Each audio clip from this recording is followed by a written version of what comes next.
450 മുതൽ 549 വരെ ആണെങ്കിൽ വളരെ മോശപ്പെട്ട സ്കോർ ആണെന്ന് നമ്മൾ അറിഞ്ഞിരിക്കണം. എന്ന് വെച്ചാൽ ഇത്തരക്കാർക്ക് തിരിച്ചടവ് തൃപ്തികരമല്ല. പല കാരണങ്ങൾ കൊണ്ട് തിരിച്ചടവ് കൃത്യമാകുന്നില്ല. ഇവരുടെ സിബിൽ സ്കോർ താഴേക്ക് പോയിക്കൊണ്ടിരിക്കുകയാണെന്ന് അർത്ഥം.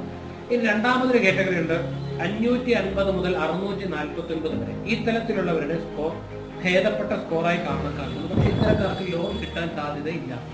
കാരണം എവിടെയൊക്കെയോ ചില പ്രശ്നങ്ങൾ ഇവർക്കുണ്ട്, തിരിച്ചടവിലോ അങ്ങനെ പല കാര്യങ്ങളും എവിടെയൊക്കെയോ ചില പ്രശ്നങ്ങളുണ്ട്. പക്ഷെ അത് റെക്ടിഫൈ ചെയ്തെടുക്കാൻ കഴിയും പൂർണ്ണമായിട്ട്. മൂന്നാമതൊരു കാറ്റഗറി ഉണ്ട്, 650 മുതൽ 749 വരെ. ഈ തലത്തിലുള്ളവർ കൃത്യമായ പാതയിലാണ്. ഇത്തരക്കാർക്ക് വായ്പ കിട്ടാൻ വളരെ എളുപ്പമാണ്, കുറച്ചുകൂടിയൊക്കെ എളുപ്പമാണ്. മറ്റ് വേറെ വായ്പ അപേക്ഷയിലോ വേറെ ക്ലറിക്കൽ എറേഴ്സ് അങ്ങനെയൊന്നും ഇല്ല എങ്കിൽ ഇത്തരം ഈ സ്കോർ ഉള്ളവർക്ക് വായ്പ കിട്ടും. ഏറ്റവും ഉത്തമമായ സ്കോർ ഉള്ളതെന്ന് പറയുന്നത് 750 മുതൽ 900 വരെയാണ്. 750 മുതൽ